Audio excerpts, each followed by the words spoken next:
called fruitful duty. Pakisabi sa katabi mo, fruitful duty. Ibig sabihin, as Christians, we have a duty and responsibility to become responsible. We have a duty and responsibility to our families. We have a duty and responsibility to our jobs. We have a duty and responsibility to our businesses. But we also have a duty and responsibility when it comes to church. All workers here have a responsibility when it comes to church. Even if you're not part of a ministry, but I know in my heart that a time will come that God will call you into something that you are going to be of great help. Alam mo, honestly, this church has, sabi nila, akala nila puno na yung ministry. Marami pang pwedeng gawin. Marami pang pwedeng gawin. I remember clearly my pastor before, he said, pag may inilagay ang Panginoon sa puso mo, at meron siyang nilalagay na parang solusyon doon sa puso mo, baka ikaw yung gagamitin ni Lord para doon sa lugar na yon. Are you following? Because during that time, my burden was about ushering ministry. And when the burden was given to me in ushering ministry, I was saying to my pastor, para mas okay itong ganito, mas okay itong ganito. And sinabi niya sa akin, pag may inilagay si Lord sa puso mo, baka ikaw ang inilalagay ni Lord doon sa lugar na yon. So the time will come that there will be a burden in your heart, that there will be a cry out in your heart, and the Lord is going to give you accurate instructions of what to do. Say this. Can you say amen? Amen. Amen. So here in the Bible, Jesus is very strict about giving instructions. But in this specific verse that we are going to discuss, these are the few verses na minsan hindi natin napapansin, pero si Jesus pala may emphasis dito sa mga salitang ito.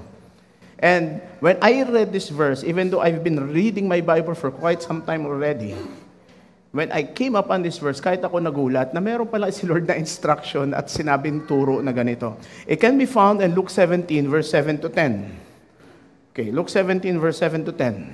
It says here, number 1, okay, when a servant comes in from plowing or taking care of sheep, does his master say, come in and eat with me? Okay? No, he says, prepare my meal, put on your apron, and serve me while I eat. Then you can eat later. So this was Jesus saying that this is the duty and responsibility of a servant. And he is also stating here na bilang amo, bilang mga masters, meron sila at alam nila ang kanilang karapatan. Now look at this, okay? And does the master thank the servant for doing what he was told to do? Of course not. In the same way, when you obey me, and you should say, we are unworthy servants who have simply done our duty. For some of you, this will come as a surprise. Parang hindi ito yung mga ibang mga pagtuturo sa Biblia na hindi natin masyadong pinapansin. But this is accurate because during that time, the culture, ang kultura ng mga Hudyo doon is there's a culture between the slave and the master. Okay? And Jesus knows that during that time, that the masters do not thank their slaves. Why? Because it is their duty and responsibility. In a given company, sa isang CEO, okay, you are given a certain task and responsibility. Do you expect the CEO, big company, for example, 30,000 employees, 10,000 employees, that the CEO will tell you directly, thank you, ha? Bihira yon. Bihirang-bihira. Because they're so busy and entangled with running the whole company. Well, Jesus was saying this in the context of the present time that we have right now, is the people or the slaves are expected to do their work. Natandaan niyo yon? For example, di ba? Ngayon kasi ang kultura natin mga Pilipino, nakikiusap tayo. Mahilig tayo makiusap. Pag may kasambahay tayo, nakikiusap tayo. Tama po ba? Paki naman ito. Why? Because ang kultura natin ay hiyang na magalang. Tayo lang ang may kultura na may po at opo. Ano ang po at opo sa Ingles? Po, opo. Wala, di ba? Wala. We are one of the cultures in the whole world that pays respect to people. Are you following? But if you go to other countries, Middle East countries, you go to European countries, ang mga amo ng mga Pilipino nating kababayan doon, walang pakiusap.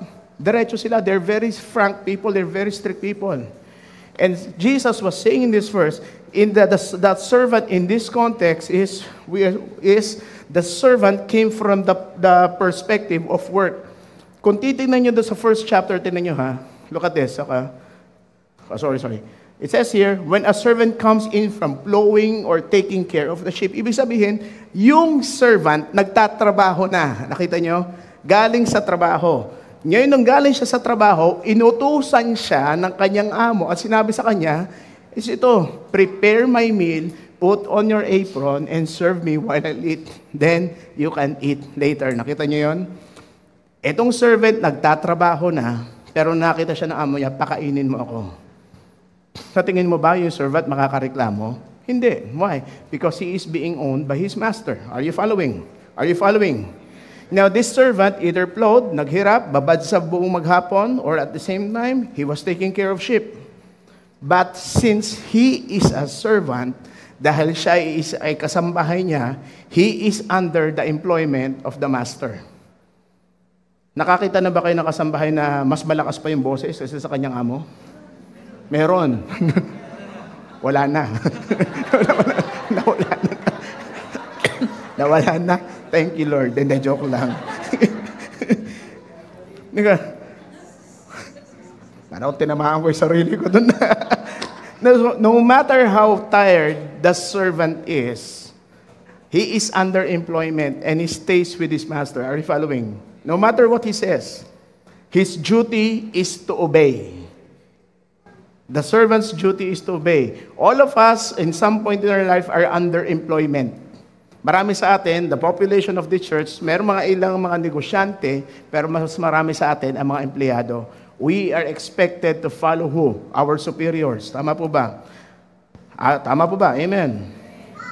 Now, our duty is to obey the certain rules and regulations. Okay? Ito ang sasabihin ko sa inyo. Masters, if you are a master, you do not beg, okay, your servants to serve you. It is automatic for them to serve you. Why? Because it is your job.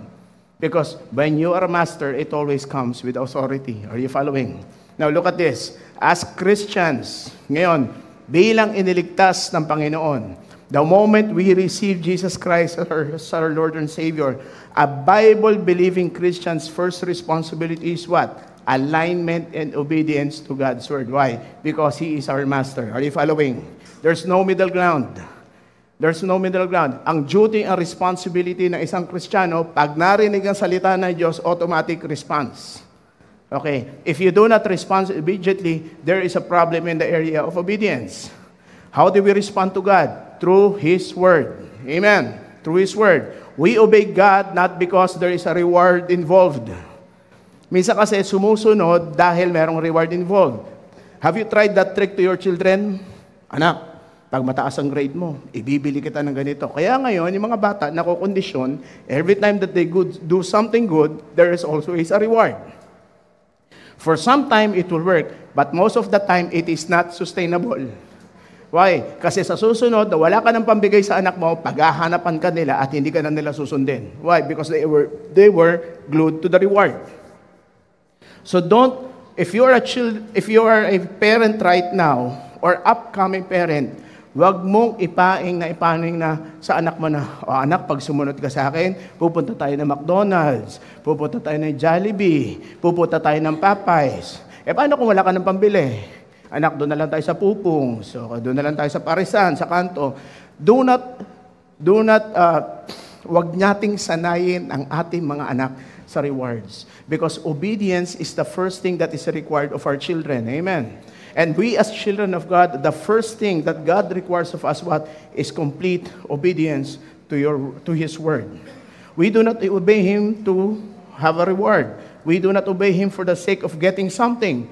Or we do not follow Him because we are going to threaten God. Alam niyo yun, minsan pinagbabantaan natin sa Lord, Lord, pag hindi mo binigay sa atin to, hindi na ako attend. Hindi, huwag ka umattend. Lord, magtatampo na sa akin. May maraming mga Kristyano ganun eh. Lord, alam mo, malapit na ako magtampo sa iyo kasi hindi mo binibigay sa akin yung pinagdadasal ko. Sometimes in our lives, we go through this example. We go through this phase in our life. Ngayon, tandaan po natin, we follow God's Word, okay? Because it is our responsibility. Our responsibility when we are called to righteousness is to what? Obey God and be guided by the Spirit of God. Amen. You have to obey God.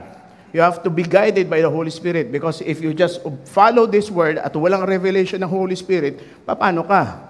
But Lord, give me your word. Pagbukas mo, Judas hangs himself. O paano yan? Walang Holy Spirit. Tiwakal ka. And that's the reason why we need the Holy Spirit.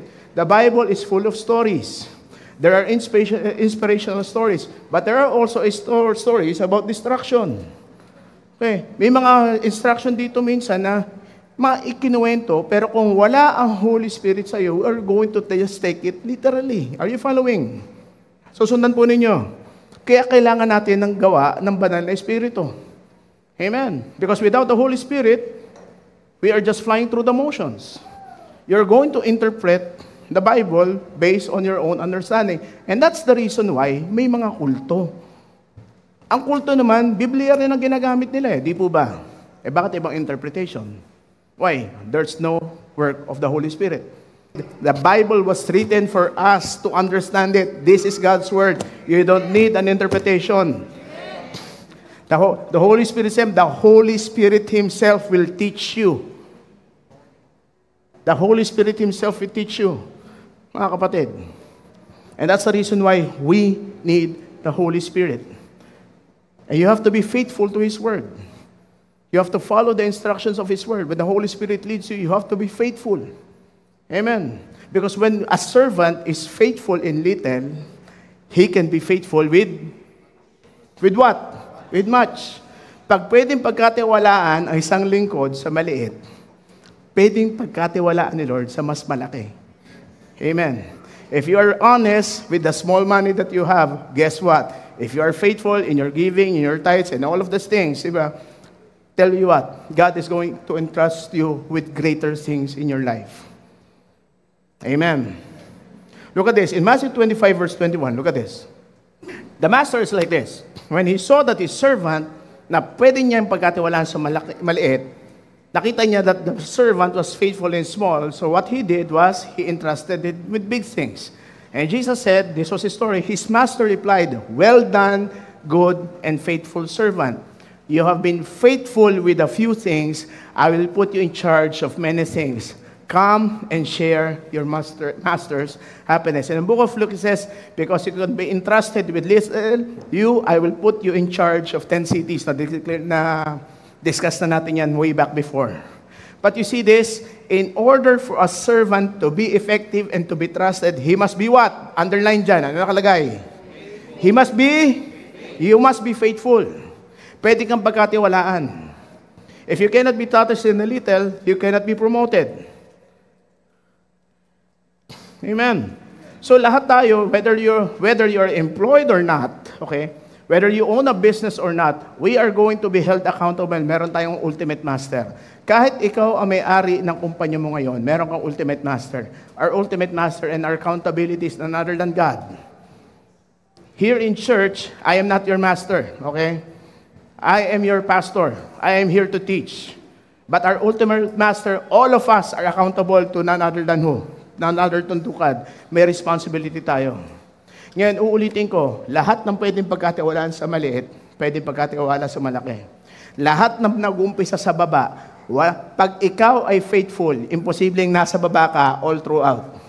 Wala akong nakitang anak ng Diyos na nag-umpisang janitor at nagtapos na janitor. Amen. Ang calling sa atin is to be promoted from glory to glory in Jesus' name. Amen. Amen. So if you start out today as little, because of your faithfulness, because of your longingness for the Word, God is going to cause an increase to come upon you. And in the Bible, it is always accurate. Palagi itong totoo. Lahat na nagtanim, lahat na nag-umpisa ng tama, aanin ng tama. Who is them? One of these people, the people in the Bible is none other than Joseph. Genesis 39, verse 2 to 4, when Joseph was taken to Egypt by the Ishmaelite leaders, he was purchased by Potiphar. Okay, he was purchased by Potiphar. When he was purchased by Potiphar, an Egyptian officer, Potiphar was the captain of the guard for Pharaoh, the king of Egypt. So Joseph was sold as a slave. He was betrayed by his brothers. He was sold. He was bought by his uncle niya, actually si uncle niya itong mga Ishmaelite traders na to . Because Jacob and Ishmael are magkapatid sila sa ama. So he was sold, Joseph was sold by his own brothers to the Ishmaelite traders. And when he was sold as a slave, nakita siya ng isang kapitan ng army ni Pharaoh. None other than who? Potiphar. Ngayon, the Lord was with Joseph. The Lord was with Joseph. Nasa si Joseph? Yun, no? The Lord was with Joseph, so he succeeded in everything he did. You see that? He succeeded in everything he did as he served in the home of his Egyptian master. He was far away from home. Okay, he was far away from his father. But the values that his father taught him about the God of Abraham, Isaac, and Jacob was instilled upon his heart. At kahit malayo siya, kahit siya ibinenta, because his going away from home was beyond his control. Hindi niya gustong malayo sa kanyang pamilya. Pero nangyari, yun na nga, ang hindi bigyan pinaasa mangyayari, yun na nangyari sa kanya. But when he was there, sinamahan siya ng Panginoon. He was a slave, he was a servant. But even though he was a slave and a servant in a foreign land, the Lord was with Joseph. So he succeeded in everything he did. And as he served in the Egyptian home of his master, Potiphar noticed this and realized that the Lord was with Joseph, gave him a success in everything he did. Now look at this. Even if your boss is an unbelieving boss, because of your life, because you follow Jesus, that company will be blessed because of you. And they are going to recognize the anointing because you are there. Kaya pinagpapala ang isang kumpanya, hindi dahil sa marami silang benta, kasi andoon ka. So continue to become an asset. Amen. The reason why, for example, you're in sports, you excel in sport, okay, the reason why it's making waves, why? Because the presence of God is inside of you. The reason why you excel in school is because, why? The presence of God is inside of you. Kasama mo ang Panginoon sa kapumunta. Tsaka ito yan mga kapatid. For example, you transfer from another company to another company. Isa kang salesman. Ang hinahabol ng tao, hindi yung produkto. Ang hinahabol nila, yung salesman na meron silang relationship. Kaya kahit saan pumunta yung salesman, pumupunta yung kliyente kasi meron nga relationship. Ganon din ang pabor ng Diyos sa buhay mo. Saan ka man niya itananim dahil kasama mong Panginoon, pwede niyang pagpalain kahit ikaw ang kumpanya ang pinakamababa sa lahat, pwedeng pagpalain ng Panginoon. Amen. Why? Because you are there. Because you are anointed. Because you are chosen by God. Amen. Look at this. Potiphar was an unbeliever. He did not worship God, but he was blessed. And he recognized that his blessing was because of Joseph. Nakita niyo yan? Potiphar noticed this and realized that the Lord was with Joseph.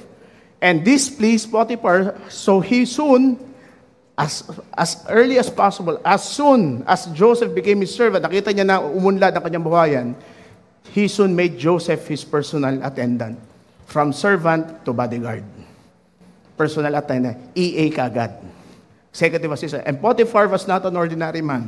He was the captain of the king of Pharaoh. The king of Egypt, none other than the Pharaoh. Siya ang nagko-command ng mga sundalo. Yung mga bodyguard sa loob, siya lahat yon. He put him in charge of his entire household and everything he owned. Ngayon, tandaan natin, pag may blessing, minsan may kaakibat na konting pagsubok. We know the story of Joseph. Si Joseph ay inakit ng asawa ni Potiphar. Ang sinabi ni Joseph ganito, hindi niya sinabi na, hindi ko magagawa yan kasi nahihiya ako sa aking boss na si Potiphar. What was Joseph's reaction? His reaction was this, how can I do a shameful thing against God? See that? How can I do a shameful thing against God? He was away from his parents. He was away from his comfort zone, but his heart is still aligned. Wherever he is, naka-align siya sa Panginoon. Now, the time will come that you're going to serve in greater capacities. The time will come na pwede kang akitin. Why? The riches of this world. Pwede kang mabulag sa makayamanan ng mundong ito. And the time will come that your heart will be tested. Be like Joseph. And you're going to say, paano ko ito magagawa? Despite of all the things that God has done to me, how can I do this to the Lord? This was the heart of Joseph. And guess what? Tama siya o mali? Tama siya o mali? Tama si Joseph o mali? Mama, ano? Tama? Dito tama? Tama? May tama. Okay. Tama si Joseph. Pero minsan, kahit nasa katuwiran ka, mauusig ka pa rin. Tama. Tama. Ano nangyari kay Joseph? Tinamaan siya, di ba? Ano nangyari? Pumunta siya because he was wrongfully accused. Sinabi sa kanya ng asawa ni Potiphar na siya ay ginahasa. Ano ginawa si Potiphar ay nagalit at itinapon siya sa kulungan. He went down. Ngayon, sabi nila, mahirap maging mabait kasi apak-apakan ka lang. Mabait man o hindi mabait, aapak-apakan ka pa rin. Why? Because this is the cycle of life. This is the process that we have. But despite all of that, even Joseph was in prison, he found favor in the eyes of the warden. Guess what? He became the chief of all the prisoners and the warden trusted him with all the affairs of the prison. See, kahit paghihirap, kahit pag-uusig, pag pinili ka ng Diyos, okay, you are still going to rise up on top. Now, Joseph, from a slave, became a mayordomo of his house, of the household of Pharaoh, of Potiphar. Then he went to prison, a lowly prisoner. How low can you go? From slave to prisoner. Pero at the same time, ano ginawa sa kanya? He became chief of all the prisoners, assistant to the warden. Then after that, there were circumstances in his life. May mga tao nakalimot sa kanya. And guess what happened to him? A servant, say this with me, a servant who can be trusted will be promoted. Pakiulit, sabi sa katabi, a servant that can be trusted will be promoted. So ibig sabihin, ang taong pwedeng pagkatiwalaan, despite all the circumstances in his life, if he remains consistent to God's word and obedient to God's word, guess what? Your promotion is coming. Say this with me, my promotion is coming. Say it one more time, my promotion is coming. So what happened? Okay, a few years later, may nakalimot kay Joseph, he is in prison, may nakalimot sa kanya, pero guess what? Napanaginipan ni Pharaoh, meron pa naginip na hindi kayang interpret ng kanyang mga chief sorcerers and magicians. And somebody remembered Joseph. And because of that, Joseph gave a prophecy to the Pharaoh, and he said, sabi ng Pharaoh ganito, Joseph's suggestions were well received by Pharaoh and his officials. Look at this. From prison, from slave to prisoner. Then all of a sudden, the king of all the land of Egypt, okay, was well received by Pharaoh and his officials. So may sasabi nila, walang nakikinig sa taong mahirap. Have you heard of that? Kaya nga maraming nagre-rebelde eh. And even the book of Ecclesiastes is like that. No one listens to poor man. But guess what? Because the favor of the Lord was with Joseph. How low can you go? Joseph had no assets. He has no job. Pero sabi sa kanya, because of the favor of God upon him, Joseph's suggestions was well received. Not just received. Alam mo, receive, pupunta ka ng sulat, di ba? Papareceive lang. Yun na, minsan hindi actionan. This one was well received by none other than the king of Egypt. Not only of the king of Egypt, but his wise men as well. Look at this. Was well received by Pharaoh and his officials. So Pharaoh asked his officials, can we find anyone else like this man, so obviously filled with the Spirit of God? See that? The Spirit of God. Even though Egypt had so many gods, sabi nila, this man is filled by the Spirit of God. They begin to recognize. Unbelievers will recognize your light. Amen. They will see your light. Once that the Holy Spirit is working in you, makikita nila ang liwanag. Then Pharaoh said to Joseph, since God has revealed this meaning of the dreams to you, clearly no one else is as intelligent or as wise as you are. Ano nangyari? From slave to prisoner, yes, you will be in charge of my court. And all my people will take orders from you. Only I, sitting on the throne, will have a rank higher than yours. Pharaoh said to Joseph, I hereby put you in charge of the entire land of Egypt. See that? Kaya mga kapatid, maybe you are going through delays right now in your life. But a steady hand of God, a steady belief in the scriptures, a steady obedience in your heart, what? Will put you into promotion. You have to do it by faith. Look at this. From prisoner, sino magtitiwala sa preso? Sige nga. Diba? Ngayon, pag nag-a-apply ng trabaho, ay galing kulungan yan. Ay, diba? Hindi tatanggapin ng isang kumpanya pag galing ng kulungan. But do look at this man. From the lowest point of his life, a slave sold to slavery, prisoner, no credible witnesses. Wala siyang pwedeng malaki. No asset, no job. Look at this, because the Lord is in his heart and his obedience to his word. From slave to king. Panapanahon niyo mga kapatid. It will depend, your breakthrough will depend upon your obedience. Amen. Now, what made Joseph distinct from the rest? Ang daming slaves na pumasok sa Egypt. Ang daming nakakulong doon na pwede naman iba. Anong kakaiba kay Joseph? What? Even though he was miles apart from his homeland, he still worshiped and honored God. Despite his situation, he is not afraid on how people will react to his belief. Uulitin ko, hindi siya natatakot kung ano sasabihin ng ibang tao sa paniniwala niya at pagmamahal niya sa Panginoon. He remained faithful in his commitment to serve God no matter what the circumstances are. Kahit ano mangyari, Lord, andito ako, hindi ako bibitaw sa iyo. Ito ang naging policy ni Joseph. Because of that, what? Joseph was filled with the Spirit of God. Paano mo malalaman ng isang tao that you're filled with the Spirit of God? It can be seen through your words. It will be seen through your actions. It will be seen by your speech. It will be seen by your conversation. Kaya tingnan natin ang mga conversation natin. Is it meant to build up people or is it meant to destroy people?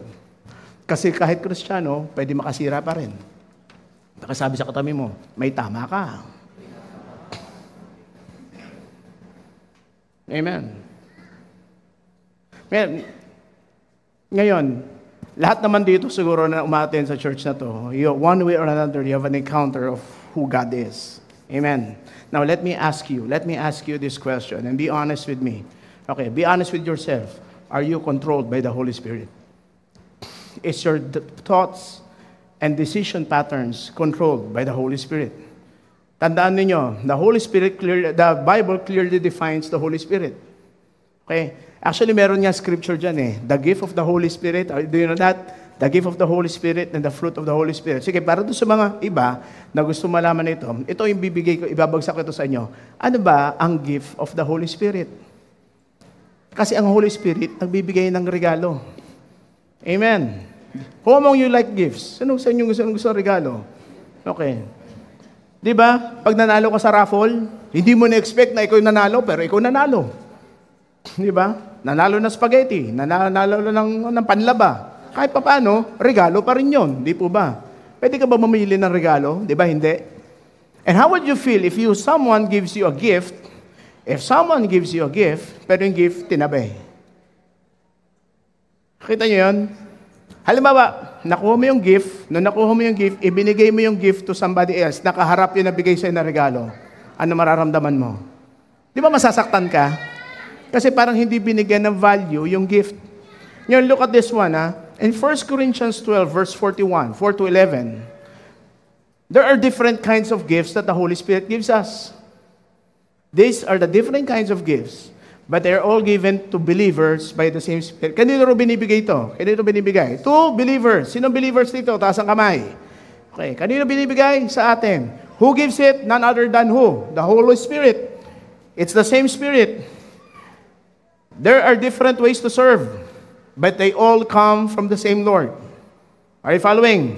Merong iba-ibang paraan ng paglilingkod. What are these gifts? Number one, but the same God is working all these ways in all people. There are different ways how the Holy Spirit works. Now, the Holy Spirit is giving us, each of us, in a special way. That is for the good of all. To some people, the Spirit gives what? The message of wisdom. To others, he begins the message of knowledge. Others, the same Spirit gives faith. To others, that one Spirit gives of healing. To others, he gives the gift to do miracles. To others, he gives the ability to prophesy. To others, he gives the ability to tell the spirits apart. To others, he gives the ability to speak in different kinds of tongues. Kaya may iba nagtatangs. Yung iba hindi pa nakakapagtangs. Pero yung tongues, at the same time, okay, to still others, he gives the ability to explain what is said in those languages, interpretation of tongues. Kung ano yung sinasabi, because of the Spirit, okay, they are be able to interpret it. And all the gifts are produced by who? One and the same Spirit. He gives gifts to each person just as he desires. Now look at this. Para enumerate, para mas malino ng konti, ito, nilagay ko. What are the gifts of the Holy Spirit? We categorize them into 3. Okay. Sabihin nyo sa akin kung meron kayo nito, ha? Okay. First gift, okay. Revelational gifts. Pag sinabi revelational gift, ano siya? Gift of wisdom, gift of, say this with me. Can you read? 1, 2, 3. Meron ba kayo yan? Meron ba kayong gift of wisdom? Meron ba kayong gift of knowledge? Meron ba kayong discernment of spirits? Meron mga tao may mag-gift, makita pa lang, oh, alam ko, may karga yan. Minsan may mga ganun may mga ganung discernment. May mga tao naman na papunta ka pa lang, Pastor, paano mo nalaman? Sister, paano mo nalaman? Kasi na-reveal na sa'yo ng Holy Spirit. It's a gift. It's a gift. Okay? Hindi siya hiningi, hindi siya binibili. Ito'y binibigay ng Panginoon. Gift of knowledge. Okay? Imposibleng labasan ang sitwasyon, pero pag dinaan sa'yo ng Panginoon, alam mo kung anong gagawin. Nakita nyo? That's gift of knowledge. And it's called the revelational gifts. Now, there are other gifts. What are the other gifts? Okay? Meron tinatawag na power gifts. What are the power gifts? Gift of faith, gift of healing, gift of miracles. And it happens. Amen? There are people na pag pinagdasal nila, gumagaling. There are people that when they declare, it happens. By faith, we receive it in Jesus' name. Biglang it will materialize. And in the next few weeks, we're going to talk about this. We're going to talk about this. And actually, on this coming June, in the next Saturdays that we're going to have, Pastor Mer Eguia is going to teach about these gifts. And I encourage all, especially the workers, you must come to this. Kailangan yung puntahan to because you will know and you will begin to understand God's deeper plan in your life and how He's going to operate through you. Amen. Amen. Gift of faith, gift of healing, gift of miracles. Yan ito, may tinatawag na speaking gifts. Ano yung speaking gifts? Ito yung tinatawag na gift of prophecy. They can prophesy, okay, they can prophesy to you. I declare that this will happen to you. I see na may mga taong ganito, prophetic. Prophetic, yung iba, gift of tongues. We have this, I have this, Pastora Joy has this, and some people in the church have this. Yung hura mararakira, mararashera, this is a gift of tongues. But at the same time, this is yet what I want to see. Okay, the gift of the interpretation of tongues. Yun na i-interpret mo kung ano yung sinasabi every time they talk in the Spirit. Are you following? Now, a lot of Christians, maraming Kristiyano, believers, pastors, matatagal ng Kristiyano, they want these gifts. Amen. Marami yan. Alam mo yun, parang pag pinag-pray mo yung tao, gumagaling. That's a gift. That's a gift. Pag nag-prophesy ka to sa tao, nangyayari. Pag may pinaniwalaan ka, nangyayari. Di ba? That is a great gift. Now, a lot of Christians want these gifts, especially yung iba, yung gift of tongues. Kasi marami mga Kristiyano, matatagal na, pero wala pa sila yung gift of tongues. And the Bible, the book of Acts says this, that the gift of tongues was given to the disciples during the time of Pentecost, that they were happening in the upper room. And it still happens right now. May mga ibang reliyon, hindi na naniniwala sa tongues, but guess what? It is a gift of the Holy Spirit. Ngayon, a lot of Christians, ulitin ko, a lot of Christians want these gifts. But there is a big problem. Anong problema yung pastor? Okay? Christians want the gifts, but they do not want the fruit. They do not see the fruit. Uulitin ko gusto ng mga tao na may gift. pero hindi sila nakitaan ng fruit of the Holy Spirit. Some may have the gift, but you do not see the fruit. Kita niyo yun? May mga tao na magaling mag-prophesy. May mga tao magaling magpagaling. Pero pag nakita mo yung ugali, bulok. Wala niyan dito. Wala sa Las Piñas niyan. Wala rin sa Parañaque. Wala sa Pilipinas. Baka nasa Taiwan. Hindi natin alam. Okay. But there are things right now that they have some of these gifts, but when it comes to the fruit of the Holy Spirit, doon sila palpak. Are you following? Doon sila pumapalpak. Ngayon, ang tanong, ano ba yung fruit? So there's a difference between the gift of the Holy Spirit. So you see the gifts, speaking gifts, you have the power gifts, and you have the revelational gifts. Okay, ngayon, pag-usapan natin, bakit minsan may mga tao na may gift, pero hindi nakikitaan ng fruit. Ano ba ang fruit of the Holy Spirit? Galatians 5:22 to 23. And the fruit of the Holy Spirit is what? Love.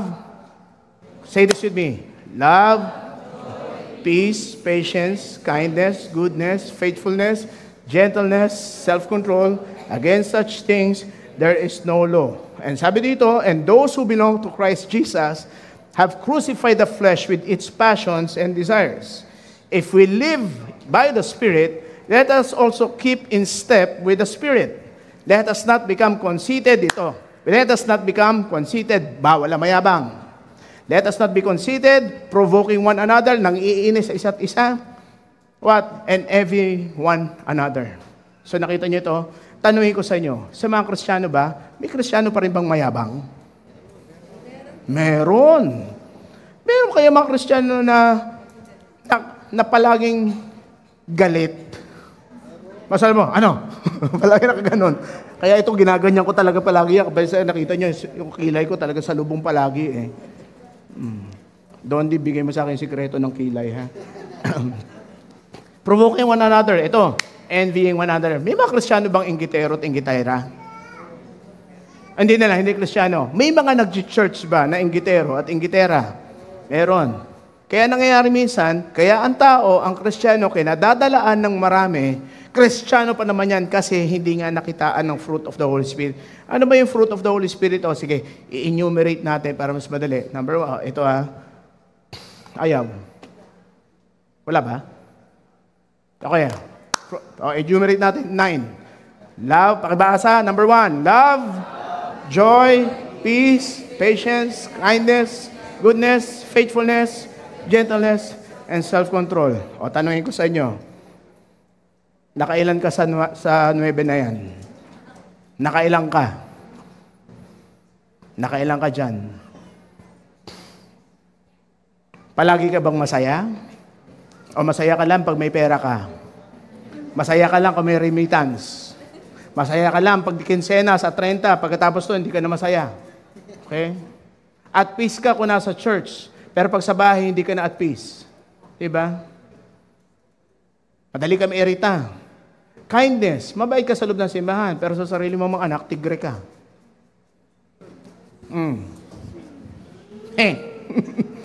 Goodness, faithfulness. Faithful ka tuwing Sunday, andito ka tuwing Sunday, pero hindi ka faithful sa finances mo. That needs work. Are you following? Gentleness. Mahinahon ka sa, "Hi sis, kamusta ka na? Dahan-dahan po nanay." O sa sarili masama, "Ano ba naman yan? Pakabagal mo. Kanina pa kami handa ng mga anak mo, kaya kami nagkakadalay-delay dahil sa imo." Oh. Self-control, bigla na lang nagagalit na walang kapakundangan. "Hi Han, kamusta ka na?" Ano ba? Diba? Self-control. Self-control. Let me ask you this question. One of the aspects of self-control is if you can control your own tongue. If you can control your own tongue. Kaya mga kapatid, ang self-control hindi lang mahinahon ang pananalita. Tingnan mo kung anong lumalabas sa iyong pananalita. Kasi pag pinag-uusapan mo ay makakasira na sa buhay ng ibang tao, may problema ka sa aspeto ng self-control. Are you following? Ay, nakita mo yun? Ay, diba? Wala ka nang ginawa kundi pag-usapan yung buhay ng ibang tao. Pero may mga ganyang Kristiyano. Wala sa church na yan dito. Okay? Joke, hindi. Wala niyan dito. Yan, tanong ko sa inyo, nakailang ka sa siyam na yan? Nakailang ka? One point in our life, we might be guilty. Di ba? Ngayon, tandaan nyo, before the gift arrives, uulitin ko, bago dumating ang gift, tingnan muna kung meron kang fruit. Do not aspire for the gift yet. Aspire for the fruit. Are you following? Kasi maraming mga tao gusto ng prophecy, gusto ng gift of faith. Pero kung may problema ka sa fruit of the Holy Spirit tayo, magkakaproblema ka sa manifestation. Amen. Amen. Why? Remember this, manifestation sometimes, does not equate to fruit. Kasi may mga Kristiyano na magagaling sa gift of the Holy Spirit, pero pagdating dito, bagsak. You listen to this, everybody. You have to listen to this because this is serious. Because the church is being attacked right now. Where is it being attacked? It's not being attacked. Alam mo, si Satan, hindi yung magpapadala ng demonyo dito. Hindi makakapasok dito presensya ng Diyos eh. Pero pwede siya pumasok sa utak at isipan ninyo. When we think wrongly, when we do not exercise these fruits of the Holy Spirit, there is an area for him to attack your life. And his tactics are very subtle. Dahan-dahan yan, hindi mo mahalata na nakapasok na siya sa'yo. Amen. Amen. Pwedeng nagsispeak ka ng tongues. You can speak in tongues, but you are not forgiving. Are you following? You can be here on stage, you can speak in tongues, you can open the prayer, but may problema ka sa love. Hanggang ngayon, galit ka ba dito sa taong kung anong ginawa sa 10 taon, hindi na nakalipas, hindi mo pa rin makalimutan. You can sing hallelujah, praise the Lord every year. On a Sunday, you can worship Him on a Sunday. Pero mamaya, pagbaba sa Vista Mall, pag kumain ka doon sa canteen sa baba, pag kumain ka sa pancake house, pag hindi dumating order mo, aawayin mo yung waiter. Amen. Nasa ng fruit. Nasa ng fruit. Hallelujah! Praise the Lord! Ano ba? Tagal mga order namin! Wala. Sira ka. Sira. Hindi nag-manifest. So mga musicians, be careful on this. Pwede kang magaling kumanta, pwede kang magaling tumugtog, pero kung masama ang ugali mo, may sablay ka.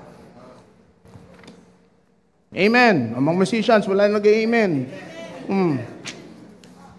Hindi porket may manifestation ka ng gift, meron ka na agad ng fruit. Ulitin ko, hindi porket may tongues ka na, may interpretation of tongues, may gift of prophecy ka, may gift of faith ka, may gift of feeling ka. Pero kung hindi ka nataan ng fruit, pag wala kang fruit mga kapatid, sooner or later, the effectivity will die down. Magkukurod yan. Amen. Because why? It is possible for you to have the gift, but you have no fruit. Minsan feel nila, ay may gift na ako. Hindi ko na kailangan ng fruit. Mali. Sooner or later, di ba? Mag-i-implode yan, magkukurod yan. And you will recognize that your gift, slowly will deteriorate. Why? Because dapat nga mabibuild up ka eh. Pag may problema ka sa aspeto ng fruit of the Holy Spirit. Some may have the lifestyle of sin. Wala naman nangyayari, pastor eh. Okay lang, wala naman nangyayari. Wala naman nakakakita sa ginagawa ko. Some may have the lifestyle of sin. But yet the people can feel the anointing. Tandaan ninyo, ang gift pwede dumaloy sa dirty vessel. Why? Ang tubig ulan, malinis yan. Lalo na sa kalagitnaan, pag malakas ang ulan, pero ang tubig ulan na malinis, pwede dumaloy sa alulod na madumi. Amen. Pero sooner or later, pag yun na ulan na ulan, yung madumi na alulod na yun, magkukurod yun pag hindi yun nalinis. Babagsak yung alulod na yun. Amen. Ang hahanapin sa atin palagi, hindi yung gift. Ang hahanapin sa atin, yung fruit. Hindi tayo hahanapan ng tongues, hindi tayo hahanapan ng healing. Subukan mo, pupunta ka dyan sa Vista Mall, may gift of prophecy ka. I declare, tricycle driver, kikita kayo in Jesus' name. I declare, blue car, mamaya, white car ka na. Wala. Subukan mo mag-prophesy all day. Pagtatawanan ka ng tao. Di po ba? Pumunta ka sa isang business meeting. I declare that by faith, we're going to do this. Pag unbeliever yan, mga kapatid, hindi mo kagad makukuha yan. Hindi ka nila maintindihan. Why? Because they're not in the Spirit. Anong titingnan ng mundo? Hindi yung gift of healing, gift of tongues, gift of prophecy. Ang titingnan ng mundo, ito, fruit of the Spirit. Amen. Ang hahanapin is always the byproduct, the fruit. Talaga ba nagbago ka? Is there really a changed life? Pag namunga ang fruit, ang gift kasunod. Pag ito, na-master mo, pag ito na yung gift kahit hindi mo, binibigay mo na, gift of prophecy, gift of faith. Ano yung maganda ma-develop natin? Gift of faith. Gift of faith. This is what we are going to discuss in the next few days. You know, every time that I refresh my notes, I refresh all my study, lahat ng yung lessons ko way back before, and also what I've learned in Bible school. Grabe ang gift of faith, mga kapatid. And you do not need a loud voice for you to have a gift of faith. Amen. You just have to have a fluid relationship with God and obedience to His word. That is when faith is being developed. Ano sabi sa Bible? Romans 10:17. Faith cometh by what? Hearing and hearing the word of God. Now, how can you believe for something if you do not listen to the word of God? Amen. Lahat ng bagay na di-develop. Kaya ang lahat ng gifts pwedeng i-develop. Amen. Kung ikaw may gift of tongues ngayon, huwag ka na ma-stuck sa gift of tongues. The time will come, but when you go deeper and you manifest these gifts, the Lord is going to give you what? Greater capacity in your life. Lalo kanyang pagkakatiwalaan. And people will be edified through you. Amen. You will have audience with kings. You will have audience with presidents, with big people. Kahit hindi ka nakatapos, ang anointing ni Lord pupunta sa'yo. Pag napuntahan ka ng anointing ng Panginoon, taalo mo pa ang taong may aral. Amen. Kaya hindi hadlang na wala kang aral. Pero kung meron kang pagkakataon mag-aral ngayon, mag-aral ka kasi gagamitin yan ni Lord para sa'yo rin. And to influence other people as well. Amen. Dapat kasi, sabi mo sa katabi mo, dapat credible.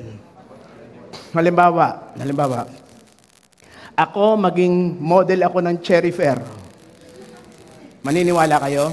O wag na lang, glutathione. Sige, glutathione. Model ako ng glutathione. Bibili kayo? Bibili kayo? Kahit kaibigan ko kayo, bibili kayo hindi?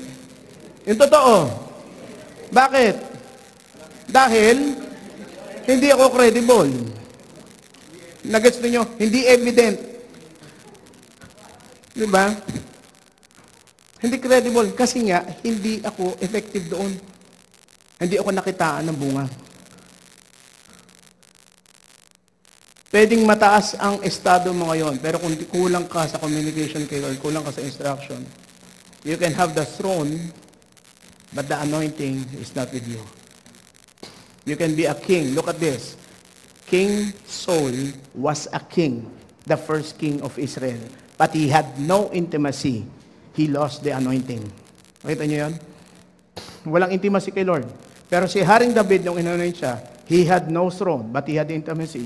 Sooner or later, the throne of King Saul transferred to King David. Why? Because he manifested these gifts. David was not perfect. He was not perfect, but he was a man after God's own heart. Nagkakamali si David. He committed one of the greatest sins. Pero bakit idinaan ng Panginoon ang kanyang anak na si Jesucristo sa lahi ni David? Why? Because the heart. Nakitaan ng Panginoon, ng puso ng taon to, na no matter that he is a sinner, he still makes it a point to come back to God. Why? Fruit is developed because of intimacy with God. You cannot do this on your own. Hindi mo pwede ito matututo ng sarili. Magagawa mo lang ito pag meron ka nito. The Word of God is very important. Yeah, we always want to be on fire. Tell you honestly, praise and worship, we're on fire. We're on fire. Praise and worship, we're on fire. After the service, we're on fire. Pero tandaan ninyo, halimbawa, nung natandaan nyo ng worship night, everybody's on fire. 2 hours nakatayo, praise and worship, parang hindi nangalay. Pero nung pagkatapos, ay, nakaramdam ka na napagod. Why? Because when fire is intense, fire is intense, but fruit is sustained. Fire is intense, but fruit is sustained. Ang fire hindi sustainable. Ang fire saglit, manununog yan. Pero pagkatapos yan, huhupa na yan. Fire is immediate, but fruit what? Is gradual. Ito, unti-unti. Don't aspire for the fire. Because the gifts of the Holy Spirit can set you on fire. But what we need is sustenance. Dapat tuloy-tuloy.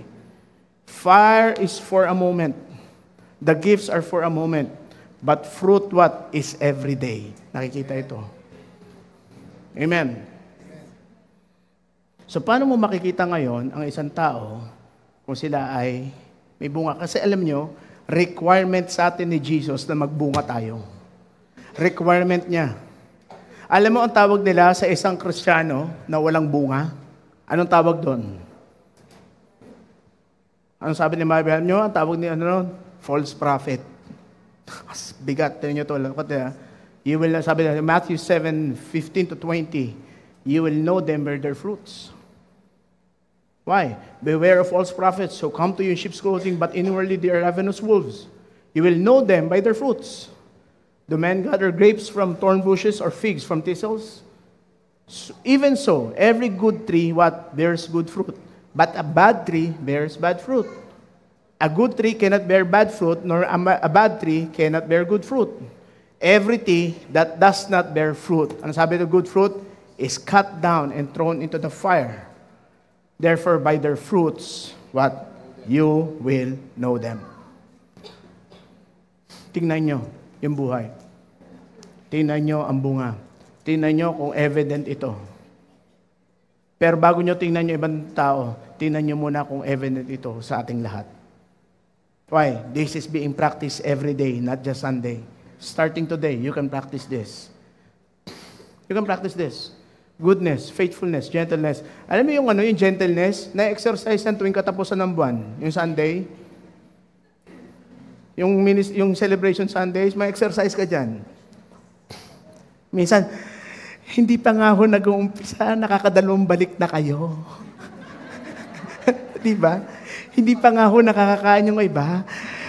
Nag-sharon na kayo, mamaya na ho kayo mag-sharon. It takes gentleness to do that. And at the same time, doon sa mga ganun, ito, kailangan nyo ng self-control. Amen. Practice in the little things. Practice with your children. Practice with your husband. Practice with your wife. Diba? Huwag ka kagad sigaw na sigaw. Kasi pwede ka naman magsabi sa kanila in a mild manner. Kahit matataas din mga boses sa bahay, subukan mo mahinang boses, pero may suntok. Tingnan mo. Mas lalo ka nilang gagalangin. Anak, hindi ganyan. Literal na suntok. But sometimes in our words, okay, that's the time that we make the most impact. Ulitin ko mga kapatid, before the gift, say this with me, before the gift, be fruitful. Develop the fruits first. Every single day, aspire to be fruitful. Aspire to practice this. Sarili mo munang pamilya. Sa sarili mong asawa, sarili mong anak. Diba? Alam nyo, ito yon. Minsan ang tukso sa isang pamilya, yung pag nagpupulong-pulong kayo, pwede natin pag-usapan yung buhay ng ibang tao. Ano yung exercise mo dyan? Ang exercise mo, goodness at self-control. Okay? Let's stop. Alam nyo ito yon. Let's stop talking about the lives of others kasi pag tayo na ang pinag-usapan, mararamdaman niyo kung gaano kasakit yon. Amen. Amen. So how will you know that the fruit is consistent? How will you know that the fruit will last? Ang sabi sa Matthew 3 verse 8, tingnan niyo to sa NASB, sa New American Standard Bible. Therefore produce fruit consistent what? With repentance. Are you following? If the fruit is there, okay, do it with repentance. Kasi pwedeng po balik-balik yung kasalanan. Pero when you repent, when you say you acknowledge your nothingness and you say to the Lord, Lord, I can't do this alone. Hindi ko kaya ito mag-isa. Help me. Help me get through this. And by His word, what? Tutulungan ka niya. Once that the heart is open, once the heart is transformed, the change is natural. Hindi ko kayo kailangan bantayan. Hindi kayo kailangan bantayan ng mga magulang ninyo. Hindi kayo kailangan bantayan ng inyong asawa. Because when there is genuine repentance, a heart will genuinely turn back to God. Amen. Amen. Tandaan nyo mga kapatid, lahat tayo dito. Hindi natin pinili pumunta dito. Ikaw ay dinestino ng Panginoon na nandito para marinig mo ito ngayon. And God does not just want you to listen to the word. He wants you to what? He appointed you and He wants you to take action. In John 15 verse 16, you did not choose me. What? I chose you and appointed you so that you might go and bear fruit. Fruit that will last. How will a fruit last? Through repentance. Turning from your old ways and going to the new way.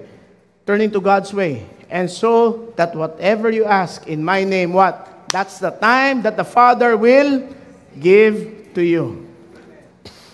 Kaya siguro may hindrance doon sa ating mga dasal na matagal na nating pinagdadasal, hindi nangyayari. Kasi baka anong nangyari?